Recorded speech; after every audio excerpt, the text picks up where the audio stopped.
Hi, I'm Brien Lundin of Gold Newsletter, and I am here at the Toronto Metals Investor Forum.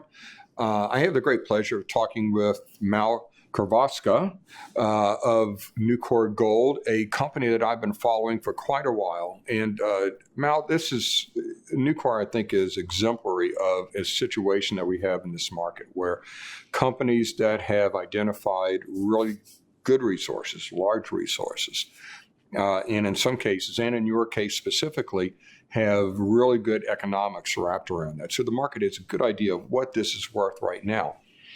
And it's trading for very small fractions of what these kinds of projects would be valued for in just a normal market, not even the kind of euphoric market that we should be in with gold at record levels. So what you have is the Enchi gold project in Ghana.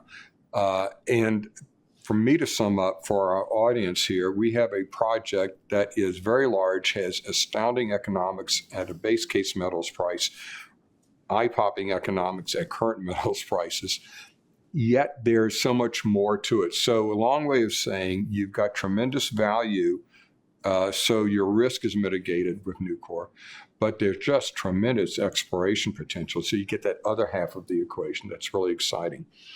Sum up then, if I haven't done it already, for our audience, what you have with Enchi and where it is in that kind of development curve.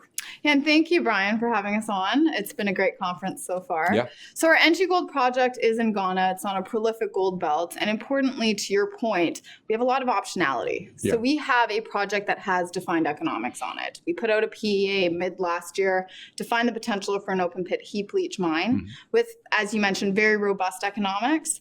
At a $23.50 gold price, US dollar gold price, we're trading at roughly 0.1 times the NPV of that project after tax. So with that, with the robust economics that's we have. 0.1. 0.1, yes. That's how undervalued we're talking. So with those economics, which were extremely robust, they highlighted the potential development path forward. We think it makes a ton of sense to continue that development eventually, drive that forward towards a PFS, given the market.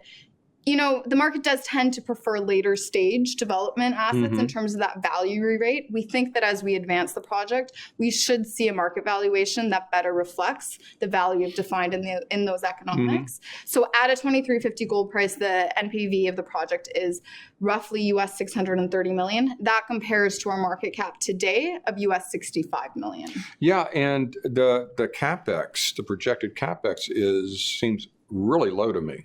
Yeah, so it's important to highlight with that CapEx. So open pit heap leach, first of all, with a heap leach, you're not building a mill. Yeah. So that's the savings on the CapEx. And with the type of mineralization we have, it's very amenable to heap leaching. We're getting very strong recoveries. So in our PEA, we're using 81.8% recoveries. And we've done over 400 test work, column tests, bottled roll tests. We've done 2 pilot test samples, so bulk scale samples. Metallurgy is a key component of the de-risking of the project, but we have mineralization that is extremely amenable to heap leaching. So that is a lower form of capital up front. Secondly, Africa, contract mining is extremely standard. So you're not buying a mining fleet. That also keeps your upfront capital low. But the third key factor there really is the type of mineralization we have. You don't want to crush the upper layers of the oxide or the transition material. You're not crushing the mineralization until you're in the deeper transition and sulfide mineralization. So that's when you want to be implementing crushing within your infrastructure. So that can all then be funded through your cash flow program. Yes, that helps the economics. You have lower OPEX and lower CapEx going into the early part of the production, so you have much quicker payback. Tell us a bit about the resource size right now in mine life. Yeah, so currently we have a indicated resource of 740,000 ounces, along with an inferred resource of 940,000 ounces. We do believe there's a lot of upside there through the exploration we have. So that current resource, we are focused on proving that up from inferred to indicated. that is a key component of advancing our project from a PEA to a PFS. So that is with the drill program that we have underway currently, 35,000 meters. Wow, that's a lot of drilling. And we just increased the size today on the back of a very successful financing. So we're excited to be drilling. But the first phase is focused on that infill, that resource conversion that is required to take the project from a PEA to PFS. But now that we've increased that drill program, we will also look at the earlier stage exploration on the project as well, because that is a key component of the optionality that we have at Enchi. Yeah, great segue. I just wanted to get into that. The exploration potential in the project. So you've got an established trend, you've got established targets, you've got beyond established targets, you have projects or targets that you've drilled successfully but don't have a resource on. So that's obviously a prime area, easy area for resource growth. One of the things that really has hit me in this, and really the reason why I originally recommended the company a few years back, is the depth potential. If you look at the long section of your resource against other mines in the region, you have only drilled this thing down to 100, 150 meters, and they can go down much, much further. It really, the similarities, the analogs are extremely compelling. Yeah, so we're really excited about that potential longer term. It's really the second leg of the exploration story that we don't think the market is giving us, which we don't believe the market is giving us value for today. And so that comparison is Toronto. So Toronto is an operating mine. It's 50 kilometers to the north of us. It's been in operations for over 20 years now. It's on the same trend. And what they, at that mine, they started by shallow open pit mines. With exploration and drilling over time, they defined additional higher grade potential at depth. So they're now actually mining down to a depth of 800 meters vertical.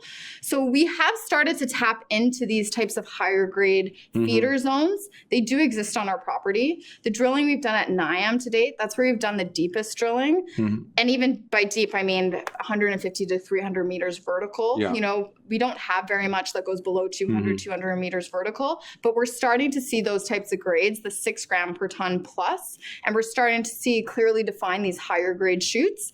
What we just need is additional drilling to continue to prove that out. So we think the longer term story here is the higher grade potential at depth. And we won't lose sight of that as we continue with our exploration. The key focus right now is on development. It is on taking that PEA at Enchi towards a PFS, because we think that'll help unlock value. But simultaneously, we will be deploying some of our capital and some of our exploration drilling towards testing some of the steeper potential, but then also the potential along strike for resource growth longer. It's really a challenge, isn't it? You have so many different ways to build value at the company. You talk about the development curve. I mean, it's obvious there. You have the economics on the project. You can upgrade that, get the re-rating just by advancing that and ticking some of the boxes off. You have new discovery potential where you actually know there is gold. You have drilled the gold, but it's not contributing to resource. And how many other undrilled targets do you have in the project? Yeah, so this is a really large land holding. It is, yeah. And I'd actually rephrase from challenge to opportunity and optionality, because I think that the market currently isn't rewarding that exploration upside that we have. We don't even think we're fairly valued from a development standpoint, but it is. It's a very large district. We have 248 square kilometers, 40 kilometers from end to end. We have 25 targets identified on the project, of which we've only drilled on 9. And of the 9 that we've drilled on, only 5 of those currently make up our resource estimate. So a lot more potential, not just in that depth potential that we talked about, but also to grow that oxide heap leachable resource. And this is a region that is known for much, much larger deposits and similar deposits. And you really have a tiger by the tail here. So many different ways to increase the value. Tell us a bit about the catalysts coming up. 35,000 meters of drilling, I think one of the obvious catalysts there.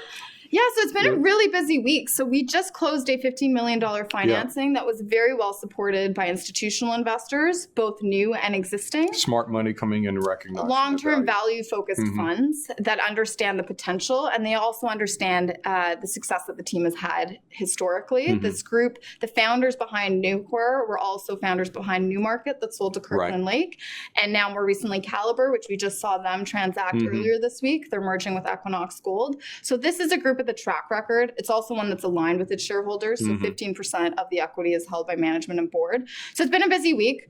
We just raised 15 million. So cash in the bank today is roughly 17 million. So we're cashed up to drill. Hence, this morning we announced an increase, to our drill program from 10,000 meters to 35,000 meters. So we're really excited to push that development path forward while also focusing on the exploration simultaneously. So with 35,000 meters, lots of news flow to come. We've only completed about 10,000, just over 10,000 meters to date that's been released to the market. So we'll have consistent news flow into the year. And then we're pushing forward on taking Enchi from a PEA to a PFS. Wow.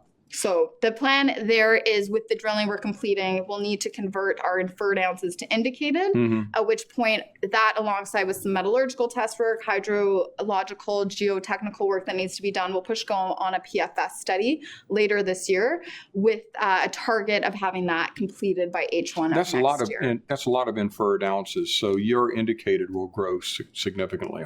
The idea is to convert that inferred to indicated, because with the PFS, as you know, you can only use indicated ounces. So that has been the primary focus.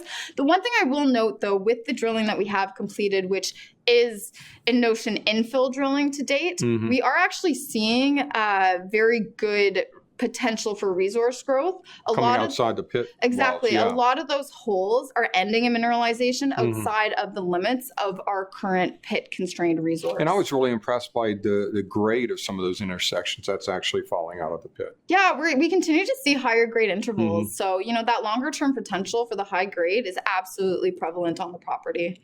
Well, Mal, lots of news still coming. Everything's coming up great for Newcore. It's going to be a great year, a wonderful year for shareholders and for potential new shareholders. Thank you so much. Thanks, Brien. Thank you.